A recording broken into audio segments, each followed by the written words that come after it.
Assalamualaikum warahmatullahi wabarakatuh. Hai semuanya, nama saya Nobel Jihadin dari kelas 11 IPS 1. Hari ini saya akan menceritakan tentang perusahaan multinasional pertama dan terkaya di dunia, yaitu VOC. Bagaimanakah sejarah perjalanannya? Berikut ulasan. VOC terjadi di masa keemasan Belanda yang dimana mereka telah menguasai jalur perdagangan dari Tanjung Harapan di Afrika hingga Pulau Desima Jepang dan Nusantara di Asia. Kelahiran VOC dilatar belakangi semangat penjelajahan samudra untuk mencari sumber rempah-rempah yang dihargai sangat tinggi di pasaran Eropa. Sejumlah kamar dagang yang terbentuk di Belanda berlomba-lomba membiayai ekspedisi untuk mencari daerah penghasil rempah-rempah. Pada masa ini, delegasi dagang Belanda pertama yang dipimpin Cornelis de Houtman tiba di Banten pada 23 Juni 1595. Untuk menghadapi persaingan dengan kongsi-kongsi dagang dari Portugis, Spanyol, dan Inggris, sejumlah kamar dagang yang ada di Belanda sepakat menyatukan diri dan membentuk VOC, atau Persekutuan Dagang Belanda. Sebagai persekutuan kongsi dagang, pemerintah kerajaan Belanda memberi VOC hak oktroy atau hak untuk memonopoli izin perdagangan di wilayah Hindia Timur, dan melarang kamar-kamar dagang di Belanda yang tidak tergabung dalam VOC untuk melakukan hal yang sama. Keistimewaan dari hak oktroy antara lain hak memiliki armada militer sendiri, hak atau izin memiliki mata uang sendiri, izin membangun benteng-benteng, mengerahkan serdadu, mengikat perjanjian dengan raja-raja, dan mengangkat hakim-hakim.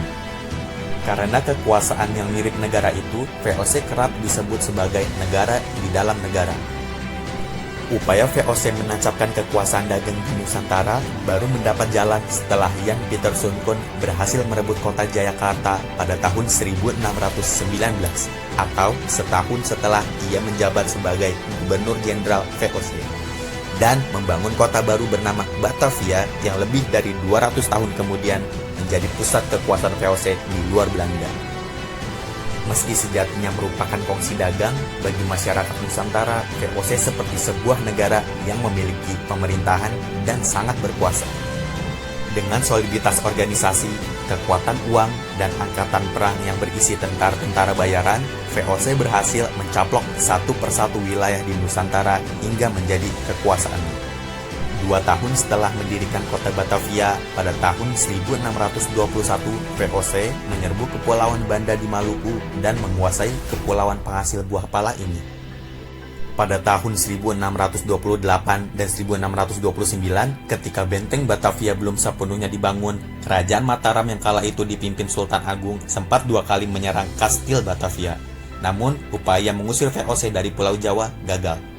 Dengan berbagai intrik dan cara, perlahan VOC mampu menguasai satu persatu wilayah Nusantara yang semula berada di bawah kekuasaan kerajaan-kerajaan lokal. Pada sepanjang tahun 1660 hingga 1668, VOC terlibat peperangan dengan Kesultanan Goa Makassar yang dipimpin Sultan Hasanuddin. Berkat kemenangan mereka pada perang ini, tahun 1667, VOC berhasil memaksakan perjanjian Bonggaya kepada Kesultanan Goa Makassar yang isinya sangat menguntungkan VOC. Pada tahun 1682, VOC juga terlibat perang dengan Kesultanan Banten. Dengan memanfaatkan konflik internal yang terjadi dalam keluarga kesultanan, VOC akhirnya berhasil menguasai Banten. Meski VOC selalu berusaha mengambil keuntungan dari setiap konflik dengan penguasa lokal, campur tangan VOC dalam urusan politik kerajaan di Nusantara kerap dikarenakan undangan dari pihak-pihak di tubuh kerajaan sendiri. Biasanya, jika kerajaan-kerajaan mengalami masalah pemberontakan, setiap kali ikut campur tangan, VOC berhasil memaksakan kontrak atau perjanjian politik yang menguntungkan mereka. Hingga hampir 2 abad keberadaan mereka di Nusantara, VOC menandatangani tidak kurang dari 1000 perjanjian.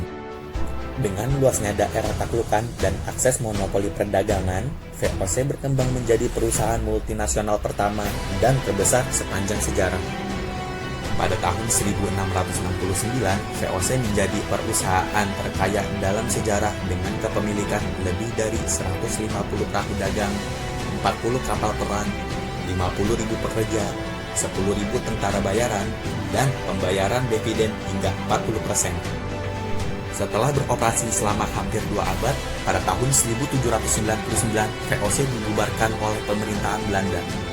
Korupsi dianggap sebagai salah satu penyebab utama keruntuhan maskapai dagang Belanda tersebut. Selain karena faktor korupsi, keruntuhan VOC juga dipicu banyak faktor lain. Salah satunya karena terkurasnya keuangan VOC untuk membiayai perang, serta rusaknya jalur perdagangan akibat perang.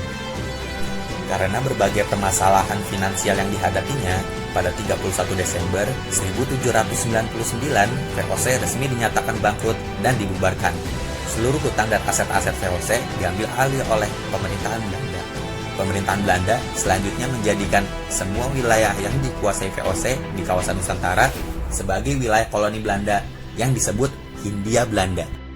Dan pada fajar tahun 1800, pemerintahan kolonial Belanda didirikan di wilayah Hindia Belanda dan bertahan sampai tahun 1942. Demikian sejarah perjalanan dari VOC. Bagaimana? Menarik bukan? Sekian yang dapat saya sampaikan. Kurang lebihnya mohon maaf. Wassalamualaikum warahmatullahi wabarakatuh.